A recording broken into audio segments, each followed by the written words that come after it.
Pessoal, boa tarde. Estamos prontos para mais um encontro da Kids, né? A gente está aqui aguardando, todo mundo ir se organizando, pessoal ir chegando, né? Já de olho aqui nas informações que o pessoal vai dando aí, nesse boa tarde bem legal, né? Com certeza a gente tem um pessoal aí de várias partes do Brasil, galera do Maranhão, galera do Ceará, o pessoal de São Paulo, Espírito Santo, né? A gente está tendo uma integração muito grande com todo o Brasil. E a gente já começa dando as boas-vindas a todos, né? Na última aula, a gente colocou o pé no Universo das Artes, então a gente está trabalhando com a competência 4, uma das competências que eu considero assim mais atrativas, né? Porque ela ensina muito sobre nós, sobre o que somos, sobre o que pensamos, sobre tudo aquilo que sentimos, né? Então, toda vida que a gente vai estudar arte, a gente não está estudando só o que está fora. Muitas vezes a gente está estudando o que está dentro de nós, porque a arte é como se fosse aquela pequena escavação, né? Que a gente faz quando se porta assim em frente ao espelho e consegue enxergar um pouquinho daquilo que nós somos. Então isso é muito mágico, né? É um momento muito salutar. Então, dando as boas-vindas ao pessoal, vamos escrevendo aí, gente. Vamos chamando os colegas, pessoal que estava aí no cafezinho da tarde. Ju, boa tarde, já escrevendo aqui. Adoro sempre uma presença frequente aqui, viu? Parabéns, Ju. Estou torcendo muito pelo seu sucesso na prova do Enem. E eu acho que com o nível de dedicação que você está tendo, você vai ter ótimas respostas. A gente tem o Janael chegando aqui, né? Seja muito bem-vindo, viu, Janael? Boa tarde. Você fala de onde, Janael? Né? Que a gente tem aqui uma espécie de síntese do Brasil, né? O pessoal vai chegando e a gente vai se apropriando. Já me botaram aqui, né? O pessoal da produção já me botou uma mesa de recados, muitas informações. A primeira delas é que a nossa segunda lista de questões lá na plataforma já está disponível. Então, quem ainda não teve chance de entrar, né, ela vai estar disponível até sábado, 9 de maio. Então, acesse, por favor, superenem.com.br. Essa lista está disponível para quem fez o cadastro na nossa plataforma de estudos. Então, deem uma olhada lá, tem a parte de jogos, tem a parte de redação. Então, a gente sempre costuma dizer que é um momento muito legal esse, né, de integração plena do Super Enem. Vamos chamando o pessoal. Com certeza, viu, Ju? Já vendo aqui as informações, eu tenho certeza que você vai conseguir ótimos resultados. Janael fala da nossa querida cidade de Sobral, viu, Janael? Adoro Sobral, né? Sobral é uma cidade, né? A Princesinha do Norte, é aquela cidade que está aos pés, né, da Ibiapaba. Então, quando a gente olha, né, não tem como chegar a Ibiapaba. Eu particularmente gosto, né, sempre de subir para a Serra da Ibiapaba, passando por Sobral, né. Então, sentindo, não o que todo mundo fala, que é o calor físico, né. Acho que calor físico é do Ceará, mas o calor principalmente humano dos sobralenses, né. Já tive a oportunidade de dar palestra, conversar, dialogar com muita gente dessa região. Eu sou fascinado. Cláudio, boa tarde, muito bom, viu? O Janel estava dizendo que sempre acompanha tudo, só que nunca ao vivo, né? Que massa! Então você vai ter a oportunidade de acompanhar uma aula ao vivo. E olha que essa aula de hoje promete, viu, gente? Tem muitas informações, o pessoal vai chegando, vão chamando os amigos de vocês. Paulo, seja muito bem-vindo aí, viu? Boa tarde. E aí, gente, nós temos aqui grandes desafios para a nossa tarde. Eu acabei de sair de um festival de cinema, né? Estou vindo para cá.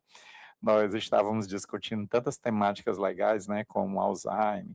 A gente estava vendo também uma outra perspectiva sobre a ideia da velhice no Brasil. E acabei de sair de um festival de cinema e estou entrando aqui na live, né? Então foi quase uma transposição de vida, né, de sair de uma vida e vir para outra, mas que esses dois lugares têm como ponte a arte, né? E a gente vai se aproximando do nosso tema de hoje. Então, nós estamos trabalhando com a competência 4. Então, aquele aluno que está chegando aí, né, que não sabia até hoje que a competência 4 é a competência das artes, vai começar a entender quando a gente pega as 9 competências da área de linguagens, a gente tem a competência 3 como sendo a competência da educação física, que vai ter, em média, na prova, de 5 a 7 questões, e a gente tem uma outra competência muito importante, que é justamente a competência 4, que trabalha com o universo das artes. Então, quando a gente fala em artes, a gente está falando justamente da competência 4 na prova. E lembrar da competência 4 é lembrar de algumas palavras-chave, tá certo? Aquelas palavras que nós consideramos essenciais. A primeira delas vai ser estético. Então, toda vida que a gente fala em arte, nós estamos falando de estética. Então, tudo que está à nossa vista tem ali alguma manifestação estética. Estético tem a ver com que os gregos, né, trabalharam durante muito tempo com a ideia de belo. Então, quando a gente pensa no belo, durante muito tempo, o nosso belo foi o belo clássico. Então, as pessoas tinham a ideia de que a harmonia, o equilíbrio, era o belo. Hoje, às vezes, a desarmonia, às vezes, a falta de equilíbrio gera o belo dentro do propósito. Então, é muito importante a gente perceber que o belo tem outras formas de manifestação. Acabei de assistir uma série, né, que eu estou encantado por ela, chamada Cangaço Novo, segunda temporada. E as personagens, como a Dinorah Vaqueiro, que trabalham essa releitura do cangaço nos tempos modernos, aquela poeira do sertão, sabe, aquele cinza da paisagem que não tem folha, no período de secas, traduz muito uma outra plasticidade, uma estética diferente, né? Então é importante a gente começar a entender que o estético não é aquele cenário do filme Crepúsculo que vocês assistiam, né? Pode ser, tem ali uma estética, né, dos vampiros e tudo. Mas o que eu quero deixar claro é que não é só válida aquela estética harmônica, tá entendendo?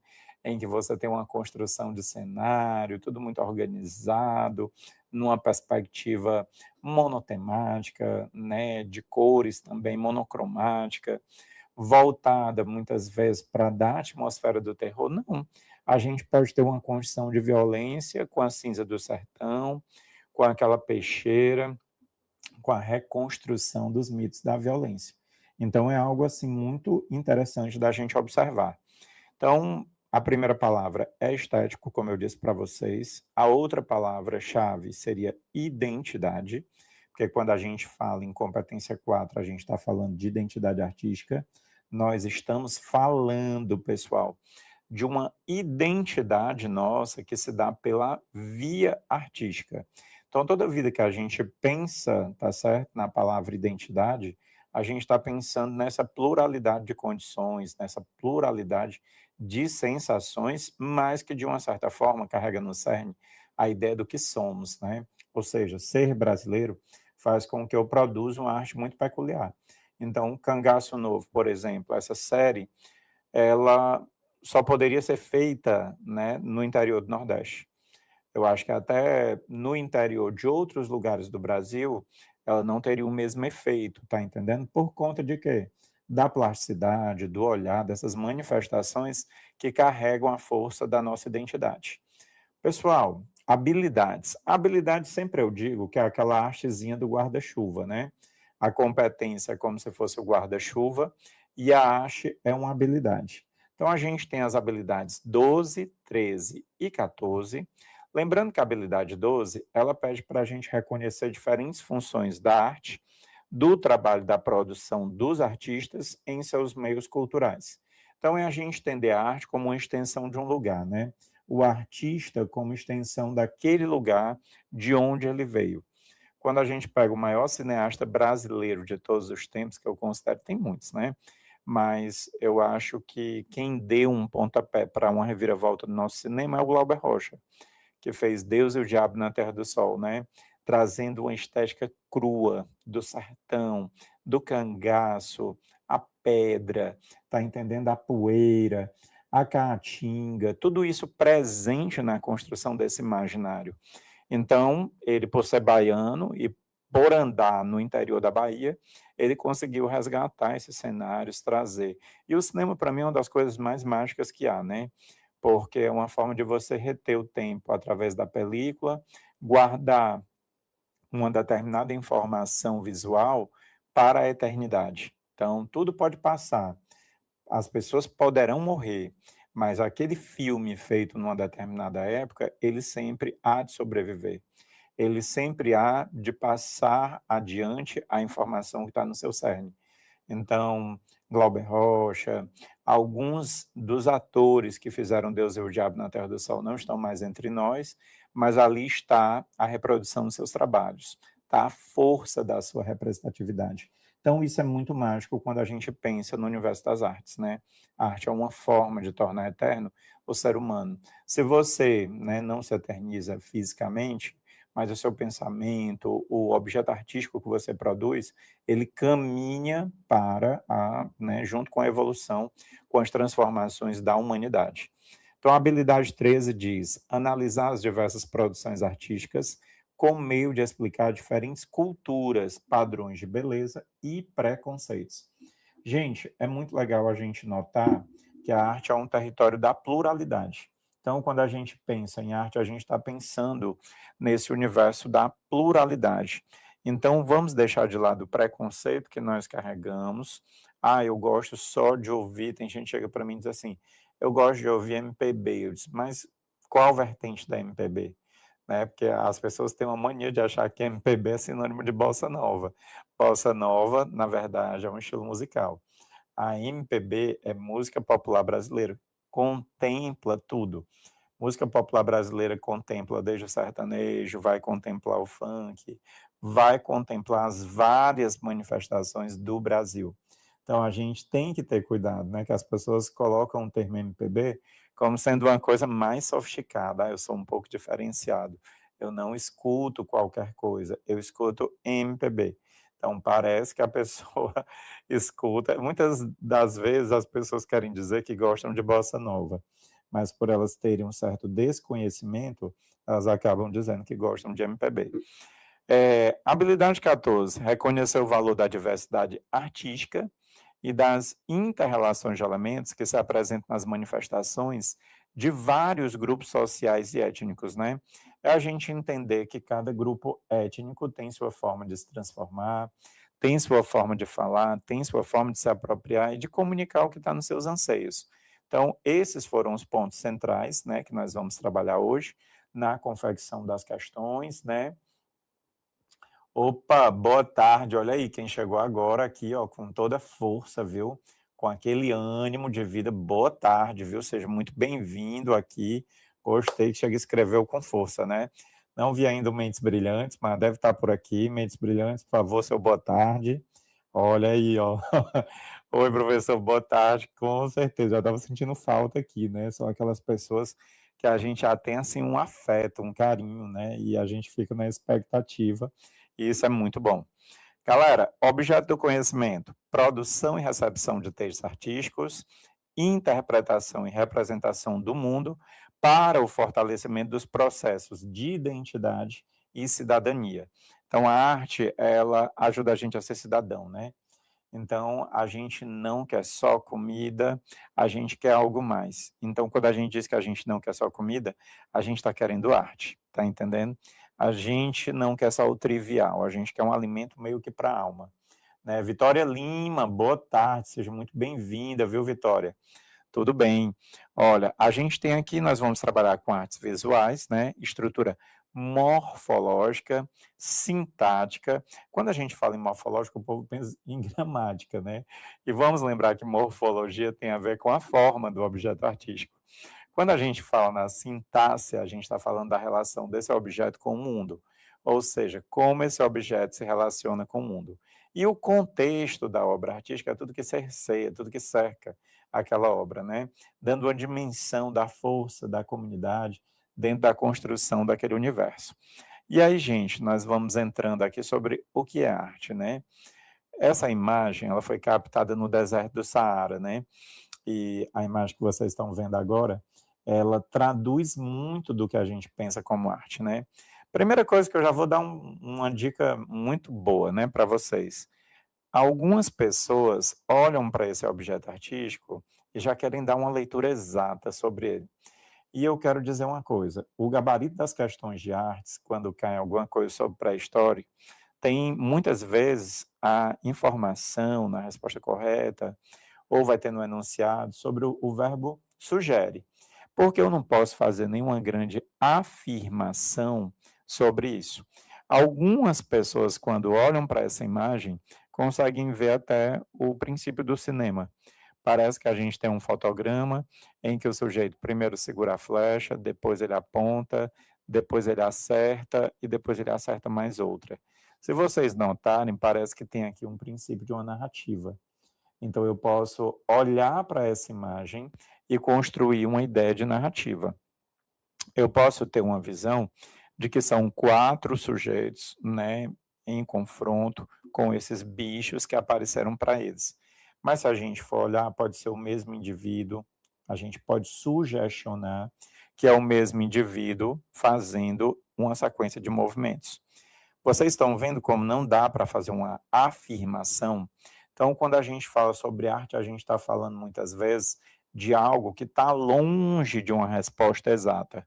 Ah, Helder, se não tem como fazer uma resposta exata sobre arte, como é que a arte cai na prova?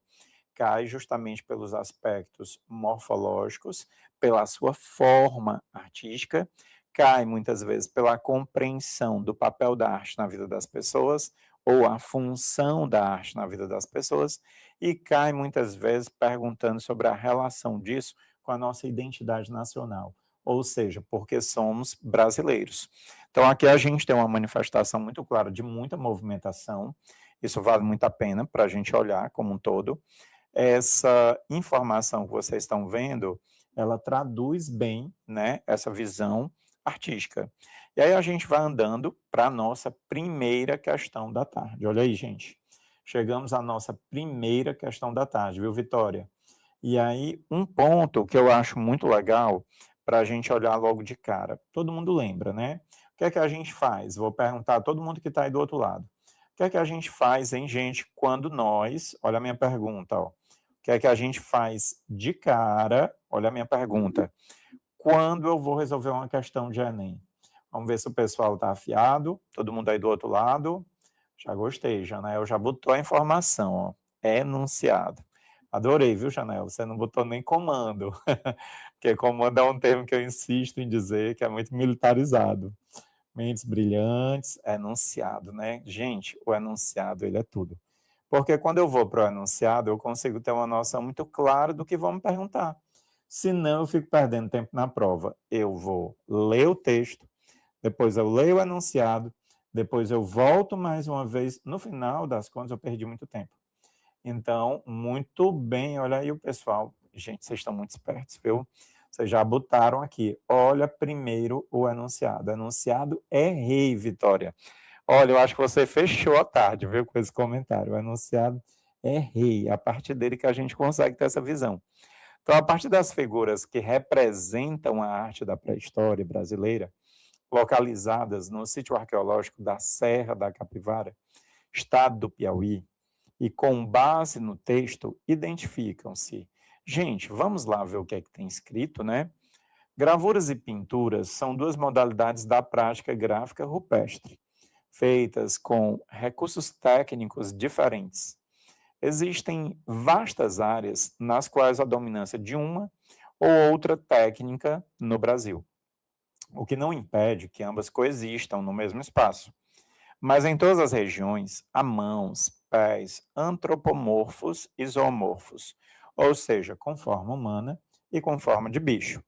Os grafismos realizados em blocos ou paredes foram gravados por meio de diversos recursos, picoteamento, entalhes, né, um sujeito batendo ali, e muitas vezes raspados. Aí a gente tem imagens, essas daqui eu já tive a oportunidade, gente, de vê-las pessoalmente.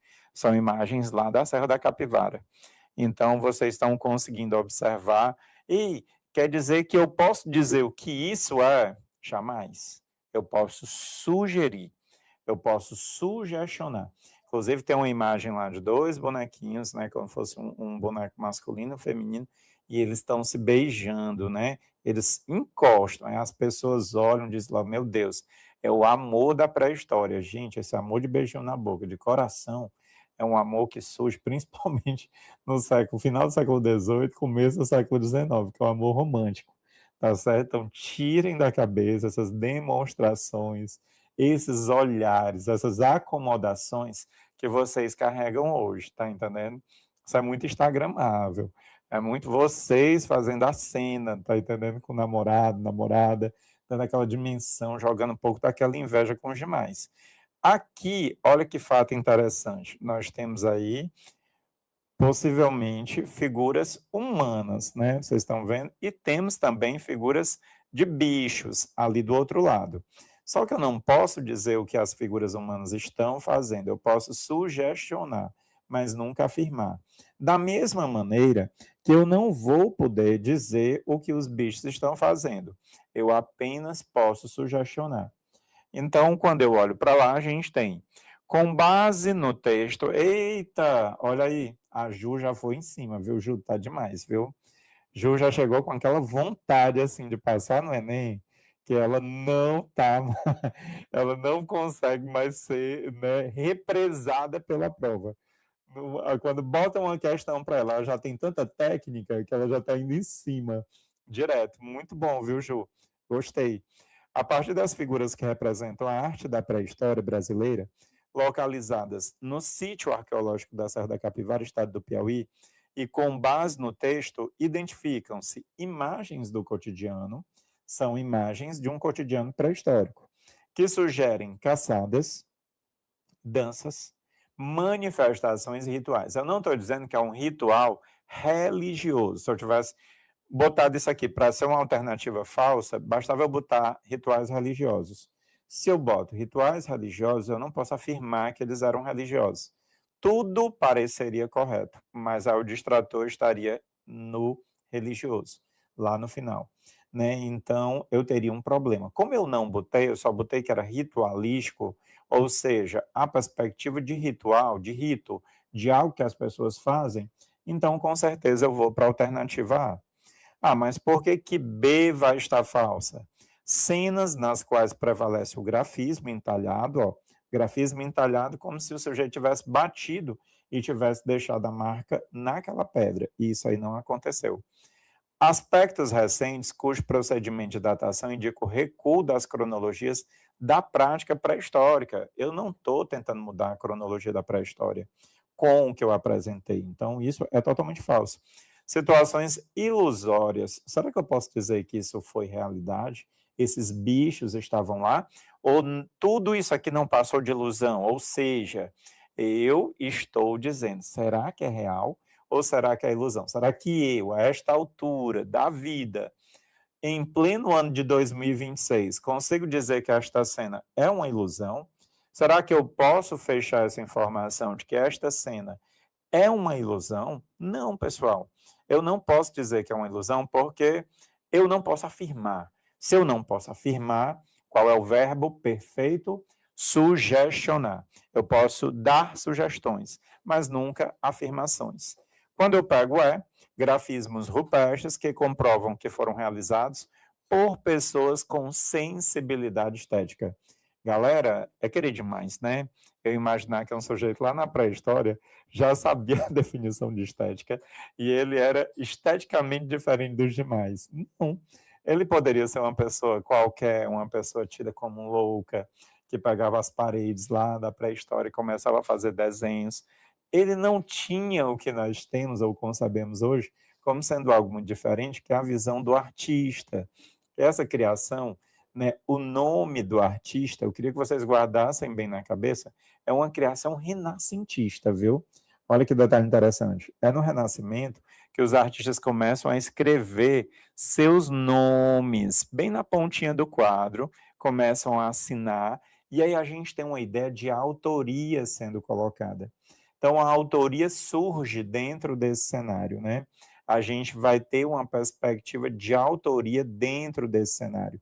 E esses pontos vão ser essenciais para que a gente tenha toda uma composição, para que a gente tenha toda uma transformação dentro desse universo. Então, sensibilidade estética eles não têm. Tem mais uma informação, eu acho que é Oakley, né? Eu vou falar por esse termo, Oakley, não é isso? Então, colocou assim, essas pinturas às vezes eram feitas para dizer se o local tinha animais peçonhentos, né? Olha, Oakley, eu adorei tua ideia, mas tu imagina que o termo é sugerir, nunca afirmar. Porque tu concorda comigo que hoje eu posso, né, sugerir isso, mas nunca posso fazer uma afirmação sobre o que tinha. Até porque ele não tinha nem a noção do que era o peçonhento, né, muitas vezes. Vamos imaginar que muitos deles, isso a gente tem hoje, de uma catalogação que vem ali do século XVIII, que a gente pega principalmente os insetos e começa a catalogar, aqui a gente não tem essa preocupação. Então, deu para ver que a alternativa A ó, é a alternativa correta. Vamos à frente. Olha como vocês são demais. O que é arte, mais uma vez? Isso aqui é uma fotografia minha, tá certo, pessoal? Também sou fotógrafo. E aí foi uma fotografia que eu, né, tirei em São Paulo, perto do Museu da Língua Portuguesa. Eu achei muito interessante a gente ver os contrastes, né, dos vários símbolos e ícones que dizem que esse é um universo urbano, né? A gente tem aqui a placa da Pinacoteca, eu tenho as marcas do trânsito, as faixas de pedestre. Lá na ponta eu tenho uma arte pop, vocês estão conseguindo ver no prédio, ó, quando eu pego aqui, ó, uma manifestação do pop. Isso aqui é arte pop, ó, que é uma arte que descende desse universo das HQs, das histórias em quadrinhos.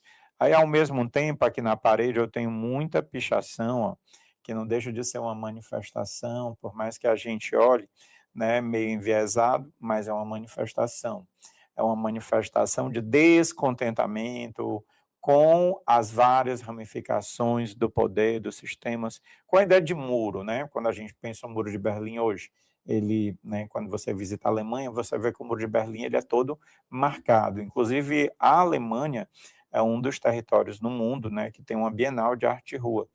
Então, aqui a gente tem uma perspectiva de arte de rua, né? É claro que para a maioria de nós, isso vai ser visto como um problema vinculado à destruição do patrimônio público, né? Ou muitas vezes do patrimônio privado. Mas algumas outras pessoas também têm outros olhares, eu estou trazendo todas essas confluências para vocês.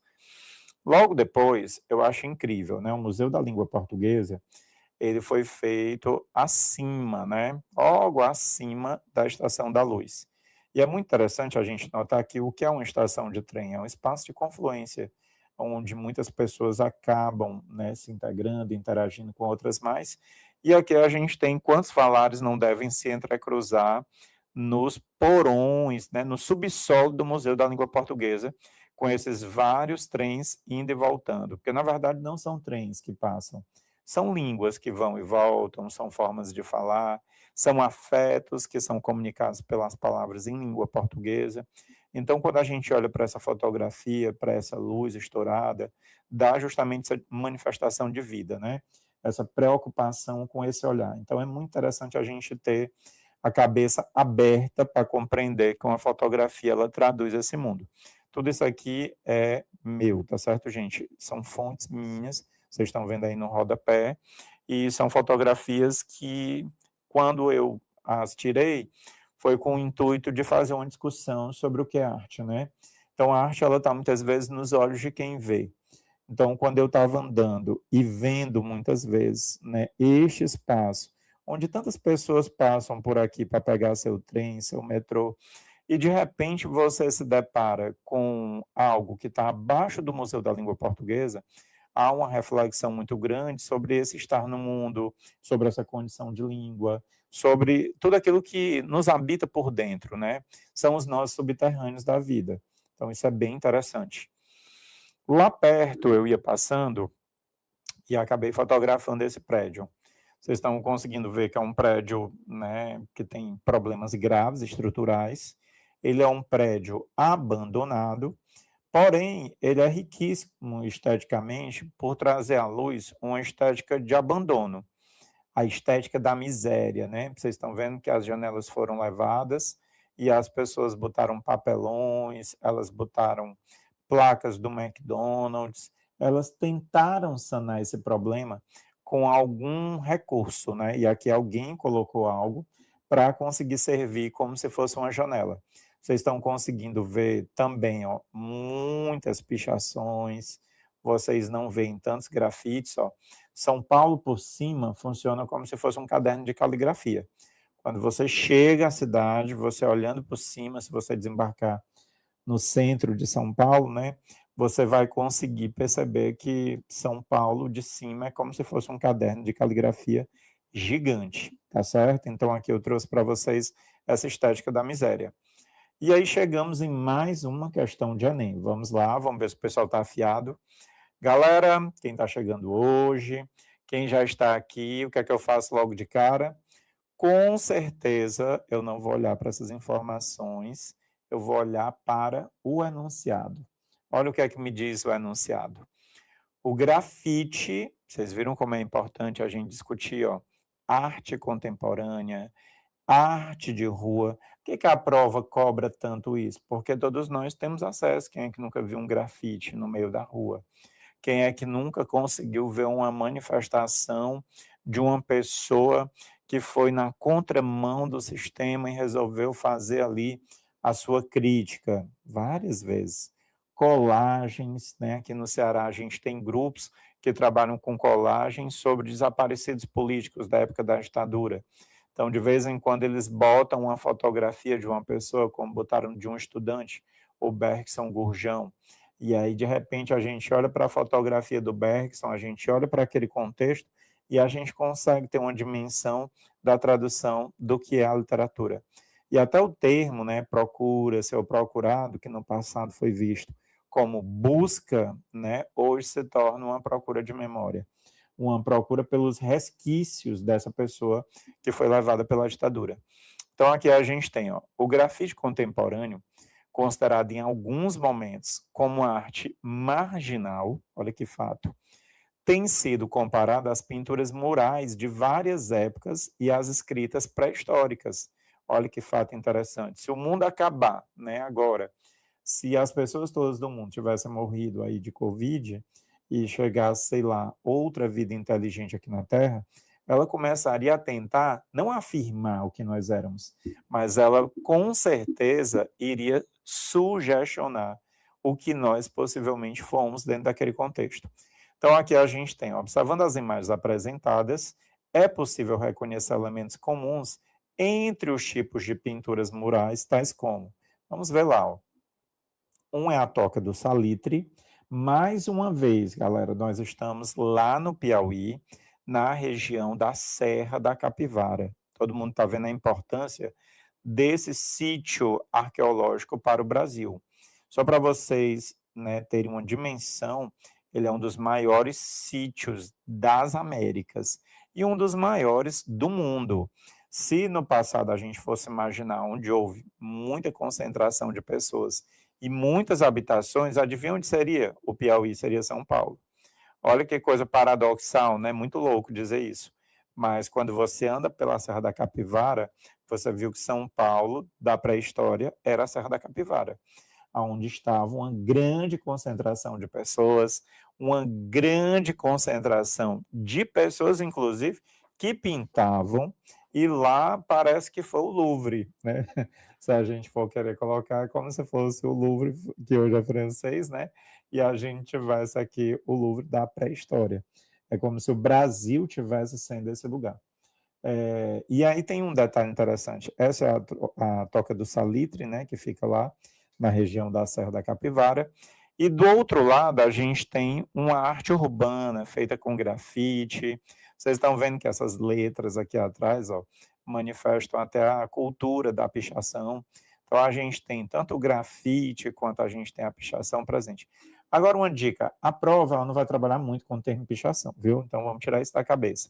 Na maioria das vezes, a prova vai trabalhar com o termo grafite, que, digamos, é mais aceitável, arte urbana, arte de rua, tá certo? Para a sociedade. Há camadas sociais, há grupos sociais que não compreendem a pichação como sendo uma manifestação artística, né?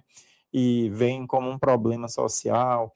Então, algumas vezes a prova pode até botar aqui, ó, uma pichação por cima, mas ela vai focar em grafite, em arte de rua, e não trabalhar nessa perspectiva, tá certo? E aí a gente chega agora, olha que massa, ó. O grafite contemporâneo, considerado em alguns momentos como arte marginal, tem sido comparado às pinturas murais de várias épocas e às escritas pré-históricas. Observando as imagens apresentadas, é possível reconhecer elementos comuns entre os tipos de pinturas murais, tais como, aí vamos lá, a preferência por tintas naturais, né, em razão de seu efeito estético. Vocês acham que o sujeito lá na pré-história, gente, alguém acredita que ele olhava e dizia assim, ah, vou usar uma tinta natural, porque se eu usar uma industrializada vai ficar horrível essa obra de arte. Então eu vou usar uma tinta natural para dar um reforço estético. Vai ficar mais bela a minha obra de arte. Será que alguém que está aí do outro lado acredita nessa? Pronto, boa, Ju, trouxe uma dúvida, né? Aí, ó, ela colocou ali. Estou em dúvida em relação às duas. Pronto, Ju, já vou botar essa informação. Ó. Quando eu digo isso, está dizendo que ele tem uma preferência por tintas naturais, ele não tem preferência, ele só tinha esse caminho. A tinta dele nunca vai ser industrializada, vai ser sempre a tinta natural, tá certo? Então, por esse aspecto, a gente vai ter essa visão. Outra coisa interessante que vocês estão conseguindo colocar aí, ó, que muita gente vai olhar e vai dizer, B, a inovação na técnica de pintura, rompendo com modelos estabelecidos. Ó, o sujeito do século, opa, Isabel, seja muito bem-vinda. Isabel já botando ali a aposta dela, viu? Já veio aqui com a alternativa C. Na alternativa B, opa, Ju, também foi de C, ó, Vitória, gostei. Menino, o pessoal é afiado, viu? A inovação na técnica de pintura rompendo com modelos estabelecidos. Digamos que o sujeito da contemporaneidade, ele rompe até com alguns modelos, mas o cara lá da pré-história, ele não tinha como entrar naquela caverna e dizer assim, galera, vamos romper hoje com o grafismo, vamos romper hoje com a reprodução. Ele não tinha, porque ele não fez a Semana de Arte Moderna lá da pré-história. Então, a primeira coisa é que não existia isso lá na pré-história. Então, essa ideia de rompimento aí já vai sendo deixada de lado. Ó. O registro do pensamento e das crenças das sociedades em várias épocas. Lembra do que eu disse? Se o mundo acabasse com a Covid e, de repente, as pessoas ou inteligências de outras galáxias chegassem aqui, elas poderiam até pensar que Coca-Cola seria um deus, porque para todo lado elas enxergariam baldes, garrafas de Coca-Cola. Olha, todo mundo aqui ama Coca-Cola, isso aí deve ser um Deus muito poderoso, que teria, na verdade, toda essa ideia. D, a repetição dos temas e a restrição de uso pelas classes dominantes. Eu não posso dizer que isso era algo usado pelas classes dominantes e o grafite, hoje, as classes dominantes utilizam. Se você andar por Miami, você vai perceber que há várias galerias de arte em Miami, muitas cidades no Brasil têm galerias de arte, tá certo? De rua. Então, a arte de rua hoje é um fenômeno muito mais comum do que possamos imaginar. A arte de rua pertence a todo esse imaginário e tem a tradução de tudo isso. Então, quando a gente pensa em arte de rua, a gente está pensando em todo esse scope, em toda essa ideia, tá certo? Que há por trás. A alternativa é o uso exclusivista da arte para atender aos interesses da elite, pessoal. Mais uma vez, eu nunca posso dizer que essa arte é elitista, porque eu não estou lá na pré-história tentando saber quem fazia parte da elite e quem não fazia parte da elite. Então, não tem como eu fazer esse fechamento. Pela lógica, nós vamos ter, então, a alternativa C. Parabéns à minha turma incrível que está aí do outro lado. Gente, vocês são demais, viu? Vocês foram para cima e vocês trouxeram esse gabarito. Fiquei muito feliz. Parabéns, viu? Aqui é uma fotografia minha, tá certo? Que eu tirei na São Paulo Fashion Week. E aí foi bem interessante, né? Essa fotografia. Eu fiz uma coisa meio Vic Muniz, né? Muito inspirado no Vic Muniz.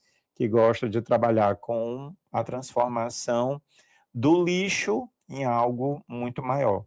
Tem inclusive um documentário que eu gosto muito, que vocês citem nas redações, chamado Lixo Extraordinário. Muito bom, que fala a respeito da obra do Vic Muniz, e tem essa preocupação de fazer a gente ter um outro olhar sobre o lixo, né? Eu estava na São Paulo Fashion Week, e quando a gente olha para um lugar como aquele, a gente pensa no templo da moda, aonde estão os corpos esteticamente belos, tudo muito belo, tudo muito bonito. E aí, de repente, quando eu chego lá, eu vou fotografar o lixo da São Paulo Fashion Week, que eu achei super atrativo, né? Bem atraente. Olha o que é que a gente tem aqui. Vocês estão conseguindo ver que eu tenho um house, que indica muito, né? A forma como as modelos acabam, quase na maioria das vezes, se alimentando. Um house ali e você simplesmente, né, já almoçou. Você tem o cigarro que aponta para toda a questão da ansiedade, da tensão, tudo isso está presente nessa construção. Vocês conseguem ter aqui também a perspectiva do algodão, né, que é colocado muitas vezes nos sapatos para que eles, o algodão não saia muitas vezes dos pés das modelos. E aí quando a gente olha para cá, a gente tem uma Coca Zero, que é uma tradução desse universo, e a gente tem uma cuspida bem grande aqui, né, que me faz uma alusão. Quando eu olho a Coca Zero, quando eu olho o House, quando eu olho essa cuspida, né, essa coisa, esse escarro meio Augusto dos Anjos que vocês estão vendo aqui, ó, em cima, me lembra a perspectiva da bulimia e da anorexia, que a gente já viu, inclusive, nas aulas de competência 3. Então, quando a gente fala disso, a gente está falando desse universo. E é engraçado porque aqui tem uma grife, né, uma grife muito cara, e que alguém jogou um lenço dessa grife, mas por mais que ele esteja no meio do lixo, ele não se mistura. É como se o luxo não se misturasse com o lixo. Vocês estão vendo que tem uma barreira. Isso é uma tradução da desigualdade social do Brasil, é uma tradução, na verdade, do que somos enquanto sociedade, é uma tradução dos problemas que nós temos no dia a dia. Então, é muito legal quando a gente olha por esse ângulo. Então, fotografar tá muitas vezes ali um pouco de nós, né? Então, toda vida que a gente capta uma foto, como eu estava no templo da moda, tudo que eu falei aqui faz sentido, porque eu estou falando de templos de beleza, estou falando de templos onde esteticamente as pessoas elas caminham para uma padronização corporal. E é como se eu estivesse tirando o pé, né? Desacelerando esse olhar e trazendo uma perspectiva completamente nova para esse debate. Então, esse material que eu trouxe para vocês é um material meu também. Já recebi alguns prêmios com essa fotografia. E é muito legal quando a gente consegue captar, né? Como uma imagem, ela consegue traduzir tantas coisas ao mesmo tempo. E andando, a gente chega na questão 3, mais uma vez, é uma questão em que nós temos aqui, ó, que ficar muito atentos. Vocês estão. Essa questão já vou dizer logo, viu? Galera que está aí do outro lado, todo mundo já vai tomar um susto, porque eu vou falar uma coisa muito importante. A questão 3, ela tem um gabarito que se repete quase todos os anos. Então, se você ainda não pegou essa dica, por favor, pegue, porque é uma questão muito comum. Todo ano, essa mesma questão quase que cai na prova. Então, fiquem bem atentos. Vocês, quando passarem o olho, já vão identificar claramente o gabarito. Ela se repete demais. Eu não posso ler nem o texto 1, nem o texto 2. Eu tenho que ir para o enunciado. Olha o que o enunciado me diz. Romuald Haselmann costuma dizer que sua obra apenas manda de volta ao Oeste o refúgio de uma sociedade de consumo cada vez mais invasiva. A obra desse artista africano, que vive no Benin, denota o OA. Olha, a gente está discutindo aqui o refúgio de uma sociedade de consumo, né? Eu estou falando principalmente das sobras de uma sociedade de consumo. Vocês sabem que há países africanos que são cooptados para receberem o lixo da Europa, o lixo de outros países. Então, é como se de repente você tivesse ali na sua casa e começam a chegar toneladas de lixo nessa casa.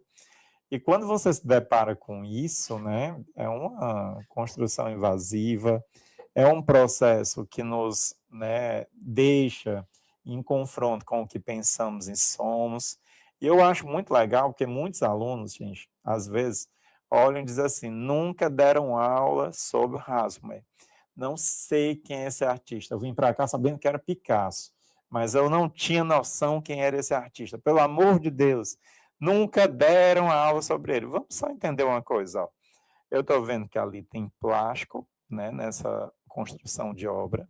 Olha os objetos, como são importantes. E a gente tem também tecido, gente. Olha a mistura do plástico com tecido. Isso é muito legal, né? Ter uma mistura de plástico e de tecido. Muito importante a gente saber disso. Parece que o cabelo é feito todo de tecido, e se vocês olharem essa parte que parece o rosto, me lembra muito sobra de cano. Vocês estão conseguindo ver?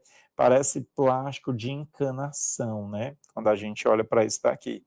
Vou fazer uma pergunta, eu queria muito ouvir aí e ver se o pessoal escreve. Qual é a estética? Olha aí, ó. Qual é a estética, o movimento? Eu vou botar vocês na frente do gol, tá certo, galera? Vocês que estão aí do outro lado, que são muito inteligentes. Qual seria a vanguarda europeia que tem tudo a ver com essa obra do Hasmer? Nós já falamos sobre ela. Vamos ver se alguém me responde aí. Vamos lá. Vocês estão vendo? Ó, é a cara de uma vanguarda europeia. Muita gente, com certeza, que está aí do outro lado, já está, eita, com os dedinhos aí em cima, teclando essa resposta. Eu tenho certeza. Vocês estão conseguindo lembrar, gente? Qual é a vanguarda europeia que me lembra muito? Ó, eu peguei um cano, peguei sobras de tecido, acabei juntando tudo. Está me lembrando uma estética artística, vanguardista. Que estética é essa, hein? Alguém consegue lembrar? É a mesma daquele sujeito, vou dar mais uma dica, vamos lá. É a mesma daquele sujeito que pegou um mictório e levou para o museu. Lembra? Aquela ideia do banco, enfiou nesse banco um pneu de bicicleta. Lembra o aro de bicicleta em cima do banco? Vou falar para vocês claramente, me lembra a lógica dos ready-mades dadaístas. Todo mundo agora, lembrei. A gente já discutiu em algumas questões. Muito bem. É o que pega, olha aí, Janael, é o que pega coisas do dia a dia. Aí eu vou dizer, Janael, pega uma dica que eu vou te passar agora, que vocês são muito inteligentes, pelo amor de Deus, olha aí que massa. Adoro trabalhar com gente inteligente, viu, que consegue concatenar as ideias bem. Janael, tu me trouxe uma informação muito boa. Ele botou assim, o Janael, é o que pega coisas do dia a dia e transforma em arte. Vamos dizer que é o que tira a função inicial das coisas e dá outras funcionalidades para elas, inclusive funcionalidade artística. Vou dar um exemplo. Um mictório no banheiro é um mictório.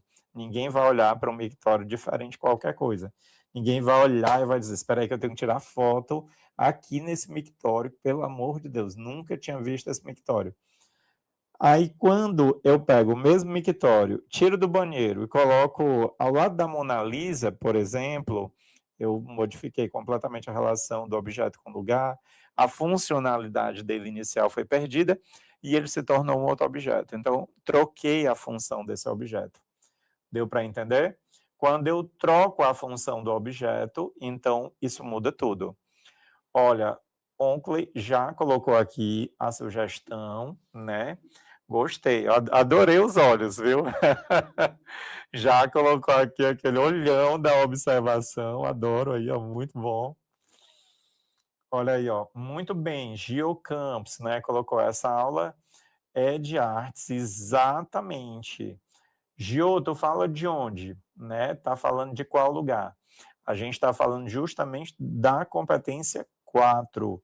Nós estamos falando da competência que trabalha com artes, viu? E querem que eu seja bem sincero, é uma das que mais derruba a gente na prova.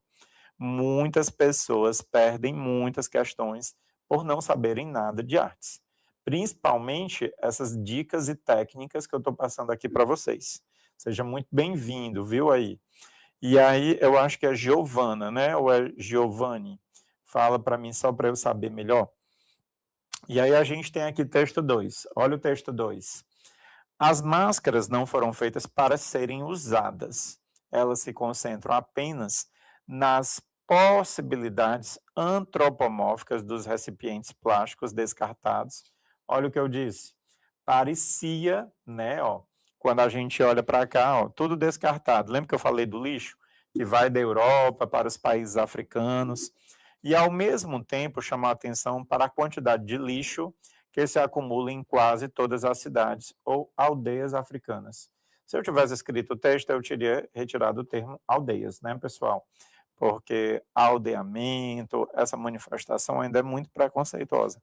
São espaços étnicos, né, onde vivem povos, etnias.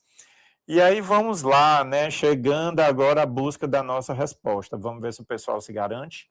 Vamos ver, ó.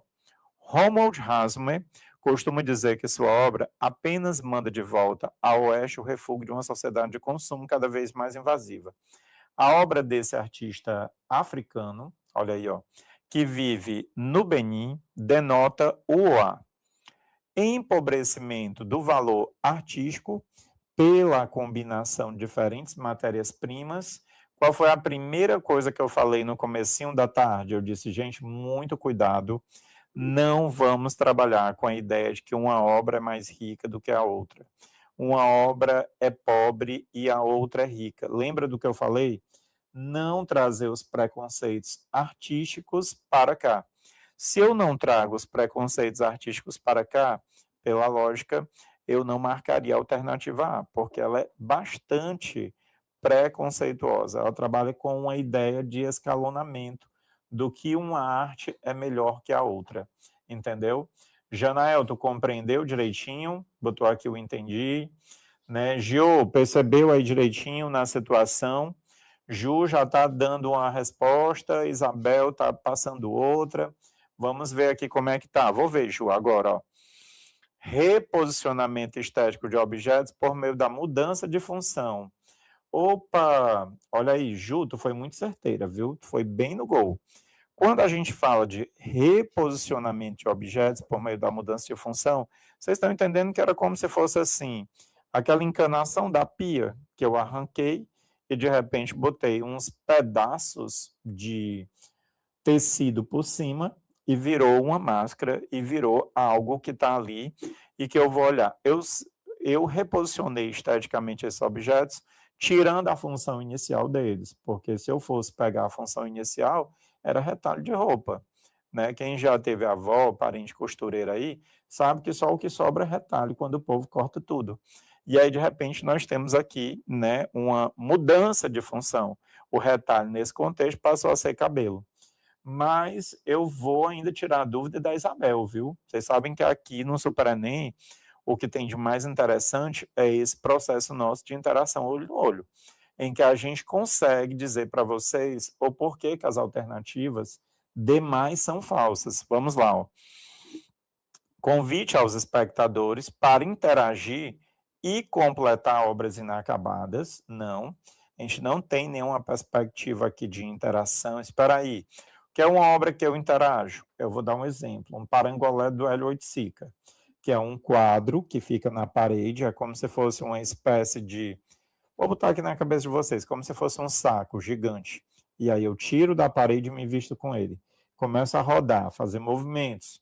Quando eu faço os movimentos, eu tenho uma dimensão muito clara de que eu estou fazendo justamente isso.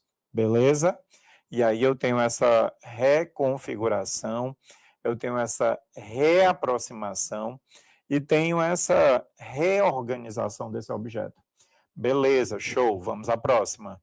Opa, vou lá, ó. Janael colocou. Eu fiquei em dúvida na D por ter ecologia e África. Vamos ver. Militância. O que é militância? Eu estou dizendo que essa obra é engajada. Sabe aquelas obras que você vai encontrar na União Soviética em homenagem aos grandes ditadores da Cortina de Ferro? Sabe quando você tem uma obra e há aquela boina do Che Guevara, uma ideia de liberdade em Cuba? Então, a gente tem uma tradução militante, ou seja, a obra tem um viés ideológico muito claro. Esta obra aqui não tem esse viés ideológico tão claro, entendeu, Janael? Militância com temas da ecologia que marcam o continente africano. Ó, não tem uma militância ecológica. O que é que seria uma militância ecológica? Greenpeace, restos de sobras de baleias que foram assassinadas, aí eu teria uma militância ecológica. Aqui eu tenho um artista que, se eu nem tivesse apresentado essas informações, eu só teria uma pessoa como o Vic Muniz, que pega o lixo e transforma num objeto refinado esteticamente de luxo. Então, não é uma obra militante, não há uma militância por parte do artista. Há uma preocupação de tirar o objeto da sua função inicial e trazer uma outra função para ele, tá certo? Realidade precária de suas condições de produção. Olha, é tão preconceituosa a alternativa E quanto a alternativa A. A fala em empobrecimento e a E fala em realidade precária. Está dizendo que a produção do artista ela é menor. Então, bastante preconceituosa, né? Por lógica, nós vamos marcar, então, qual alternativa?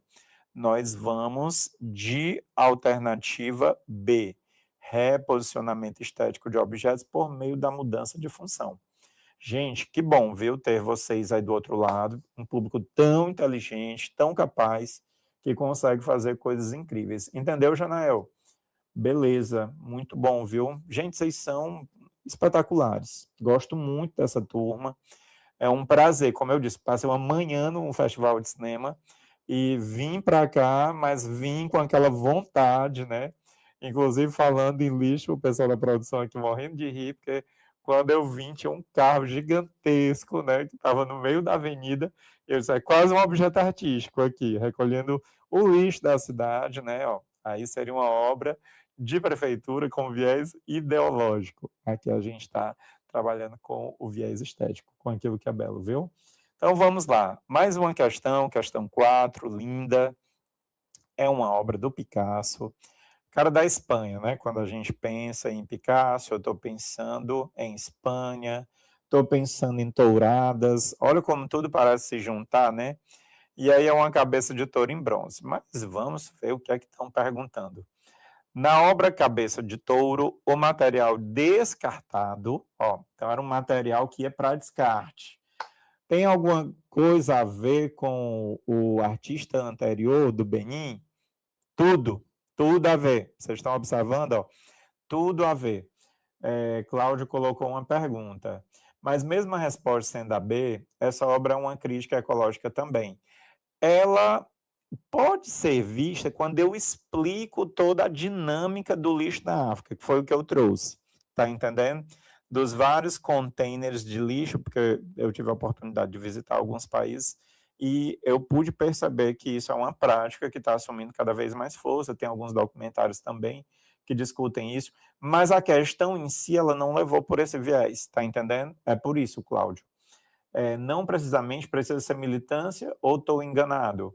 Quando a gente fala na militância, a gente está falando principalmente desse aspecto, tá certo? A militância tem a ver com você vender uma obra engajada. Quando a gente fala em obra engajada, é aquela obra que eu olho para ela e digo, eita, está muito claro ali a foice e o martelo e toda a revolução, tá entendendo, que aconteceu na formação da União Soviética. Entendeu, Cláudio?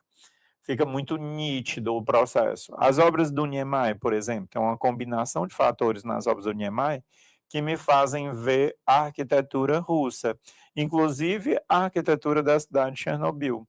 E isso é bem interessante, porque é como se fosse uma combinação. O Niemeyer, ideologicamente, estava vinculado. Vou dar um exemplo bem simples, né? Para o Cláudio entender.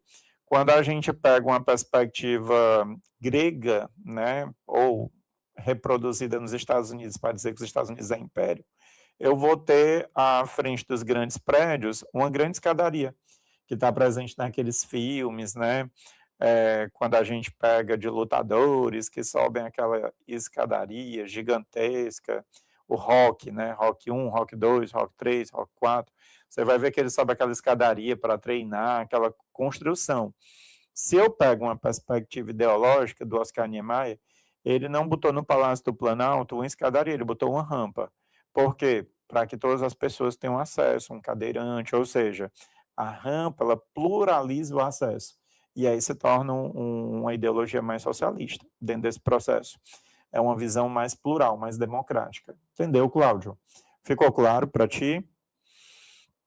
Menino, pessoal, é tão ligeiro que enquanto eu estava explicando para o Cláudio, Ju aqui muito esperta. Ah, muito bem, Cláudio, que bom. Consegui te esclarecer direitinho, porque quando a gente olha para esse viés, fica mais claro, né? Tentei trazer uma resposta bem pontual para ti. Mas Ju, Vitória, Oakley, menino, já correram aqui. Não, gente, vocês não. Olha aí, ó, eu não vou nem precisar voltar para o objeto, porque vocês já pegaram a resposta da prova, pelo amor de Deus. Estão vendo que é técnica, eu estou muito feliz por isso, viu? Vocês não têm noção do tamanho da minha animação aqui. O pessoal do estúdio chega a estar vendo aqui a vibração, né? Porque não é normal. Olha a rapidez com que vocês chegaram ao gabarito. Vocês estão vendo que são questões que se repetem na prova, né? Então, na obra Cabeça de Touro, o material descartado torna-se objeto de arte por meio da... Aí a gente tem reciclagem da matéria-prima original, complexidade de combinação de formas abstratas. Ali não é forma abstrata. Por que que não é uma forma abstrata? É uma forma de um touro, pessoal. A gente sabe que é um touro. Então, não é nada abstrato. Abstrato é aquilo que não tem uma forma definida. Perenidade dos elementos que constituem a escultura, não estou discutindo perenidade, quanto tempo eles duram. Mudança da funcionalidade pela integração dos objetos, ou seja, mudei os objetos de lugar, e aí a gente tem uma construção. Gostei, viu, Vitória? Segue a mesma lógica, a mesma lógica. Tu quer que eu diga uma coisa? É quase o mesmo gabarito da anterior, só que é escrito. Vocês estão entendendo que quase todo ano a mesma questão cai. E o aluno muitas vezes erra por quê? Porque ele fica logo nervoso. Ele diz assim, ai meu Deus, eu não tenho como acertar isso aqui, é muito complexo, tem isso, tem aquilo. Não tem nada demais. É só uma questão de técnica. Se ele teve acesso às informações, pronto, o Oakley tomou um susto, né? Agora, acabou de botar aqui. São parecidas demais, demais, elas são quase que iguais. Só mudou o artista, mas a pergunta é a mesma e o gabarito é o mesmo. Tá dando para entender? Por isso que é bom fazer parte do Super Enem, viu, gente? E aí nós vamos entrando na questão 5, que eu acho magnífica. Olha que questão linda, né? Que a gente não pode ainda falar sobre ela, a gente está só dando uma olhada. Texto 2, e aí depois a gente vem, ó. O Vic Muniz aparece demais na prova. Galera, quase todo ano tem uma questão do Vic Muniz, né? Então fiquem bem atentos, a gente está tendo aí o Vic Muniz, e utilizando o chocolate derretido como matéria-prima, essa obra de Vic Muniz reproduz a célebre fotografia do processo de criação do Jackson Pollock. A originalidade dessa releitura reside na... Vamos lá. Ó. Vocês estão vendo que aqui é a fotografia do Pollock. Eu vou dar um bisu para vocês, muito importante. Vamos ver se o pessoal que está aí do outro lado se garante mesmo. Galera, dá aquela respirada, por favor, aí do outro lado. Dá uma respirada segura. Vem uma informação muito preciosa. Quando a gente fala em vanguardas europeias, tem uma vanguarda, olha que eu vou ser bem cirúrgico, viu?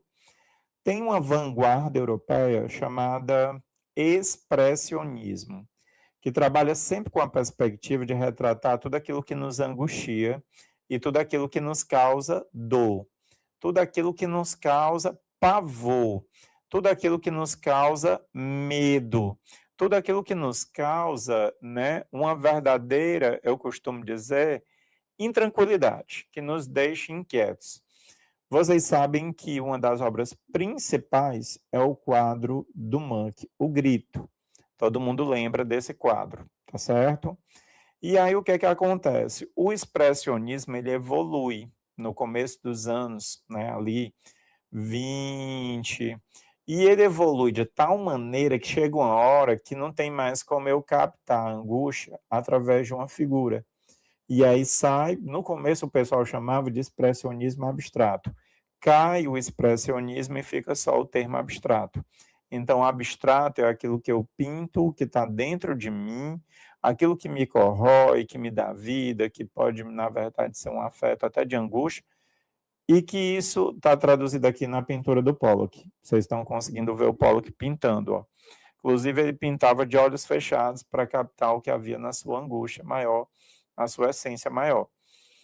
O Vic Muniz, olhem, prestem bem atenção a esse detalhe, ó, fez uma releitura do quadro, né, do Pollock pintando, daquela fotografia, só que ele fez isso, gente, com chocolate. Olha que legal. Aonde é que eu sei dessa informação? Está ali do lado, ó. Vocês estão vendo que a informação me diz que ele fez isso com chocolate, com calda de chocolate. Olha que fato interessante. E aí ele fez com calda de chocolate. E nós temos aqui uma informação muito, muito rica. Ó. Utilizando o chocolate derretido como matéria-prima, essa obra do Vic Muniz reproduz a célebre fotografia do processo de criação do Jackson Pollock.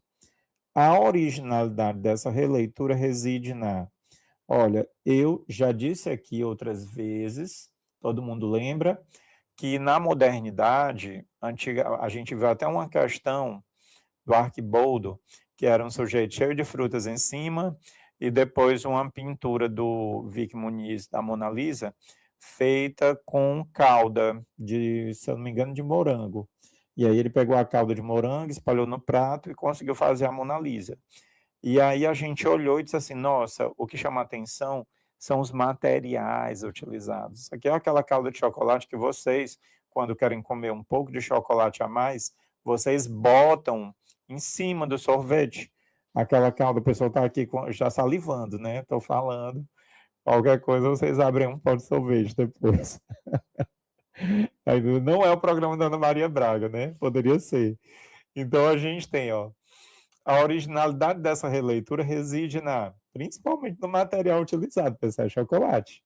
Então, é uma apropriação parodística, eu estou fazendo uma paródia.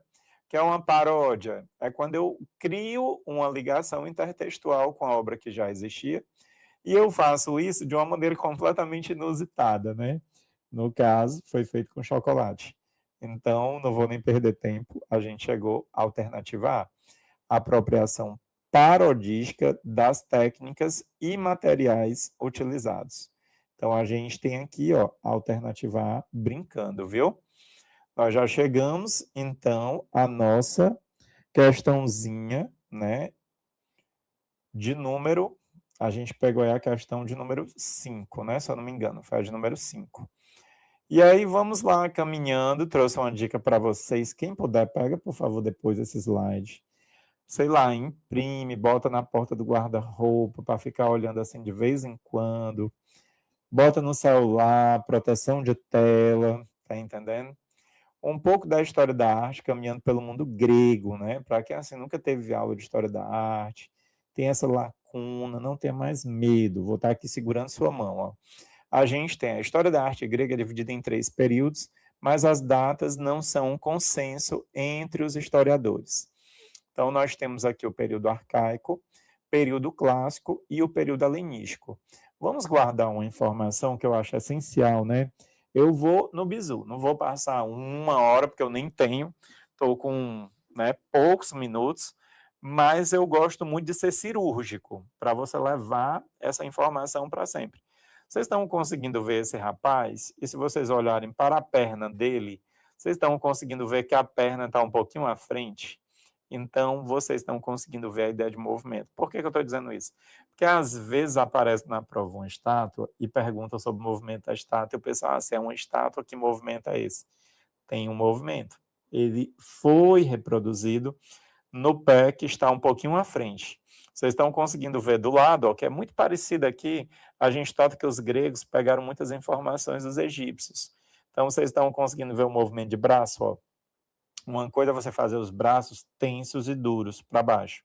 Outra coisa é você fazer o braço que nem o dela, que está aqui, ó, segurando a essa altura aqui, mais ou menos na altura do coração. Ó.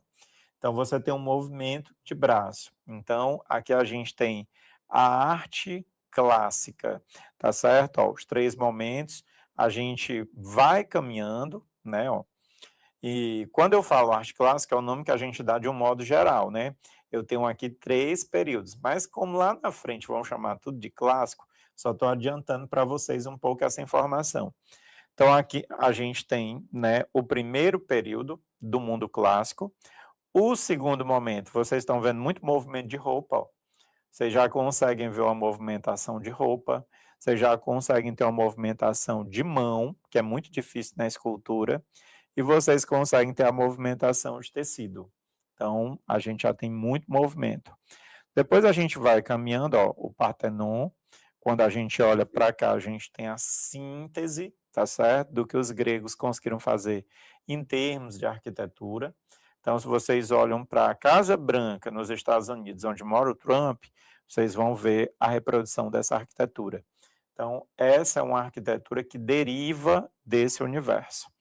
Então, é o mundo clássico, o mundo grego. E aí a gente chega no finalzinho, né, do mundo grego, que é a arte helenística. Vocês estão vendo a Vênus. Essa Vênus, se vocês prestarem muita atenção, vocês vão conseguir ver que o rosto dela está levemente inclinado para o lado, e é como se o tecido tivesse caído e eu captasse o movimento de queda do tecido. Vocês estão conseguindo ver? É como se ela tivesse vestido até aqui, e de repente esse tecido descesse de uma vez. Quando o tecido desce, ele me dá uma leitura muito clara de movimento. Então, onde é que está o movimento? No tecido. Quando eu pego, por exemplo, a Vitória de Samontrácia, essa é uma deusa chamada Nike, e aí que hoje todo mundo conhece por causa dos tênis, né? O pessoal fala, Nike, Nike, Nike, a deusa da vitória. Então, vocês estão conseguindo ver as asas de Nike abertas.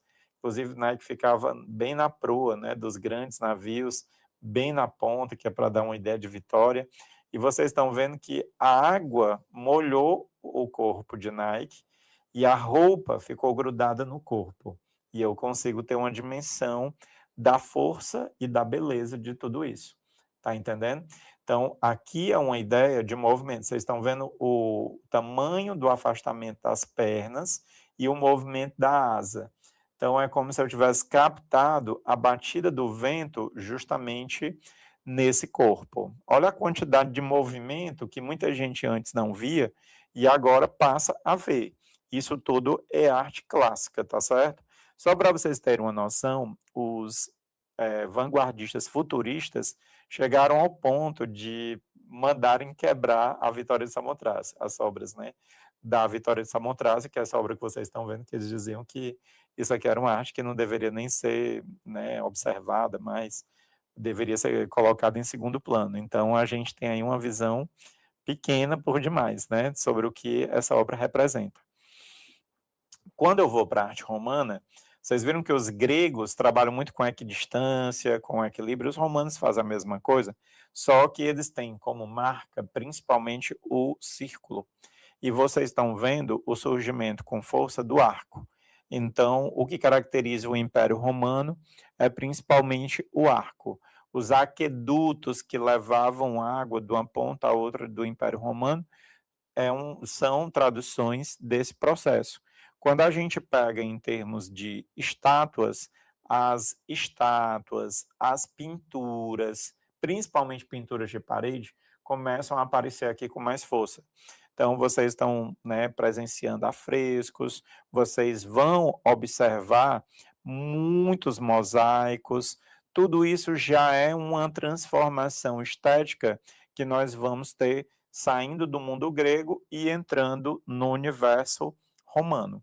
Então, isso é importante para a gente compreender essa dinâmica de história da arte, tá certo? Peguei essas informações, são muito válidas para vocês, acho muito pertinentes, muita gente nunca teve acesso a essas informações, e nada melhor do que democratizá-las.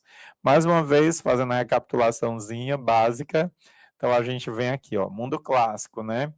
Quando a gente fala em muito, né, em mundo clássico, eu estou falando no mundo greco-romano. Então, estou falando de Grécia e estou falando de Roma. Estou falando de arcaico, clássico e helenístico, que a gente bota, né, hoje, tudo como arte clássica, né, a gente bota no mesmo patamar.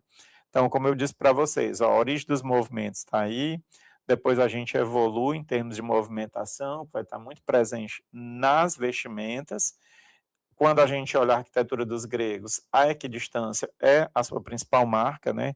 Vocês estão conseguindo ver uma dimensão de equilíbrio, a quantidade de colunas que eu vou ter para um lado, praticamente vai se repetir para o outro. Você tem aqui a ideia geométrica, né, do triângulo. Aí eu tenho a Vênus de Milo, pelo amor de Deus, até a Beyoncé, né, chegou a gravar um clipe dentro do Louvre, fazendo uma conexão entre ela e a Vênus, dando uma dimensão, né, do corpo da mulher no passado e o corpo da mulher empoderada no momento contemporâneo. E aí a gente tem Nike, né, a Vitória de Samotracia que eu falei para vocês, e a gente chega no mundo romano, como eu disse para vocês, com círculos, com abóbodas, com arcos. É quase que todo mundo aí que estudou ou já passou por alguma igreja, escola de freiras, vocês já devem ter percebido muitas das vezes a presença dos arcos, né? Aí a gente chega na questão 6, olha que questão linda. Eu disse lá no comecinho que tem palavras que são palavras-chave, né? São aquelas palavras incríveis. Então, aqui tem assim, a leitura comparativa das duas esculturas, separadas por mais de 2.500 anos. Então, a leitura comparativa de duas esculturas, separadas por mais de 2.500 anos. São duas esculturas separadas por mais de 2.500 anos, indica. Vocês estão vendo a escultura 1, né? E vocês estão vendo a escultura 2. Se vocês olharem bem, vocês vão conseguir perceber que, apesar do distanciamento temporal, tem coisas de uma se reproduzindo na outra. Então, a gente tem aqui o aspecto anônimo, a cabeça de uma figura feminina, e do outro lado a gente tem uma obra contemporânea do Modigliani, né, a cabeça de mulher, né, uma escultura em calcário, a outra é uma escultura em mármore. Vocês estão vendo que são duas esculturas femininas, e aí a gente tem lá, ó, valorização da arte antiga por artistas contemporâneos, né? Quando eu comparo as duas esculturas, eu estou querendo dizer que o 2 está fazendo uma homenagem à arte antiga, resistência da arte escultórica aos avanços tecnológicos. Eu nem estou falando de tecnologia, pessoal, então essa alternativa para mim já ficou falsa. Simplificação da forma em razão do tipo de material utilizado também. Quando eu digo simplificar, parece que eu estou fazendo uma coisa menor que não presta. Menino, o que é isso que esse pessoal não para de acertar, viu?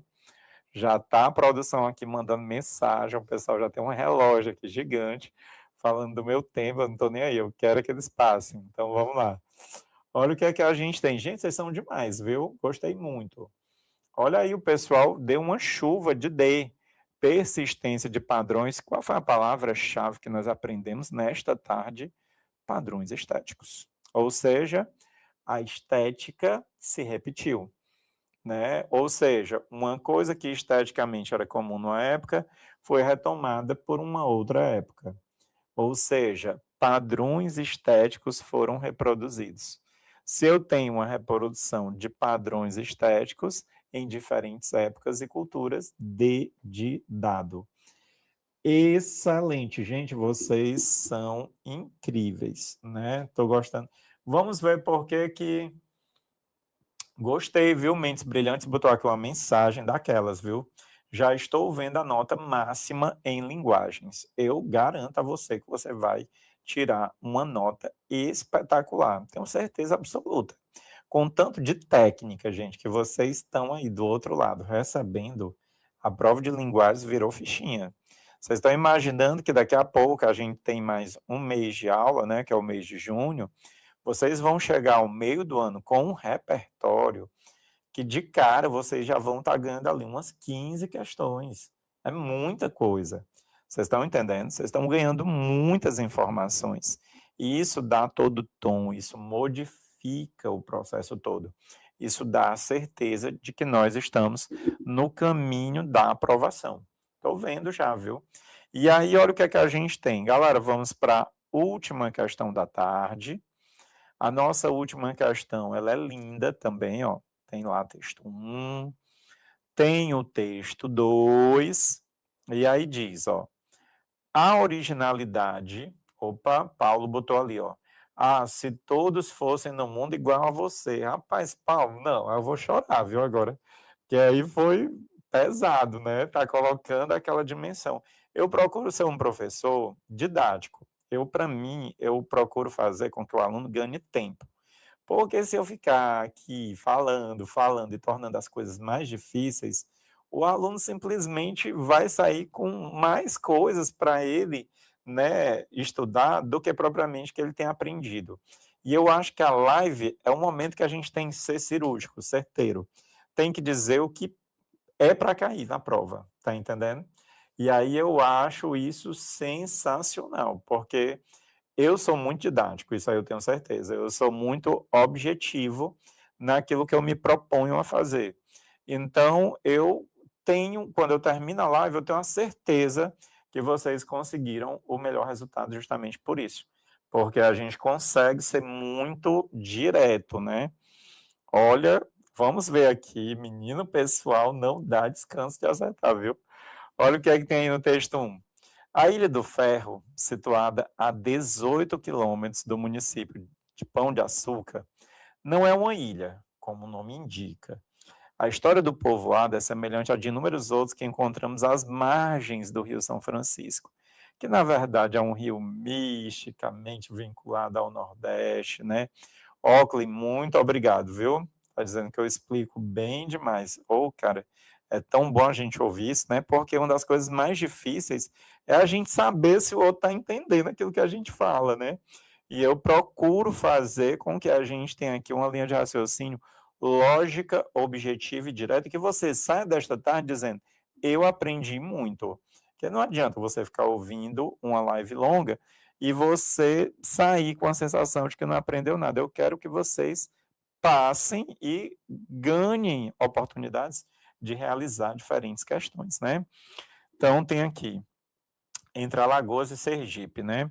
A história do povoado é semelhante à de inúmeros outros que encontramos às margens do Rio São Francisco. O que torna diferente o lugar é sua gente.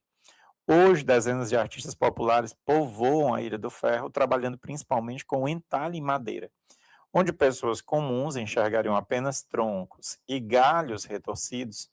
Eles vislumbram bancos, bonecos, pássaros, cobras e bailarinas. Às vezes, você passa por um pedaço de madeira uma vez e não vê nada. Passa 5 vezes por ele e não vê nada. Conta um dos artistas. Mas na 10ª vez, você consegue enxergar alguma forma nesse pedaço de madeira e transformá-lo em arte. Olha o que eu falei.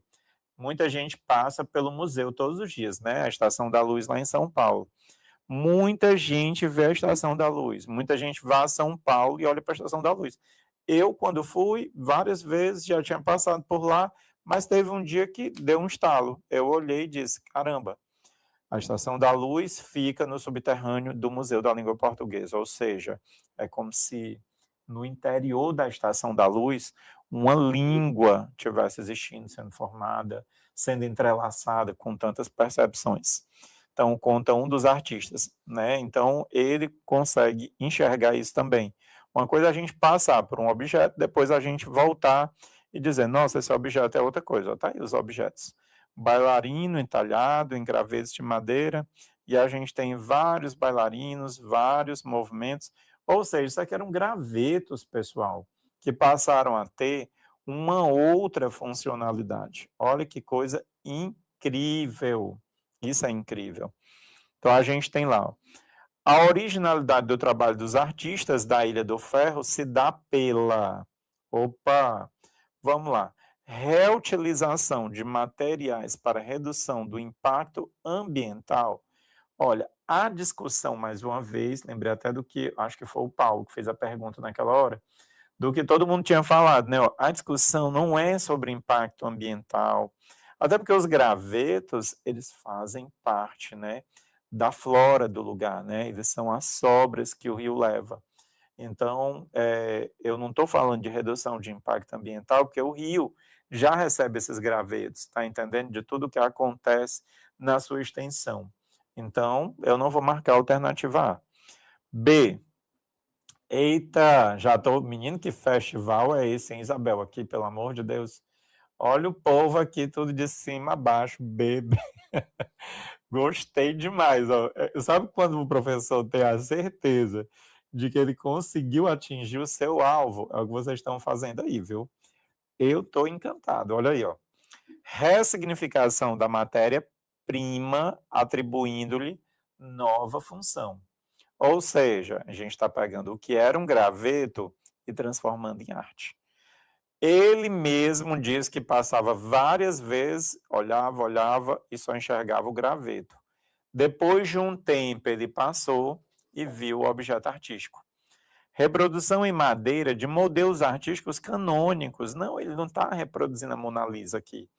O canônico é o cânone, é aquilo que a gente tem como muito celebrado pelas épocas. Ele não pegou a Vênus de Milo e transformou aqui, né, o graveto na Vênus. Ele simplesmente fez bonequinhos bailarinos, né, lá dançando.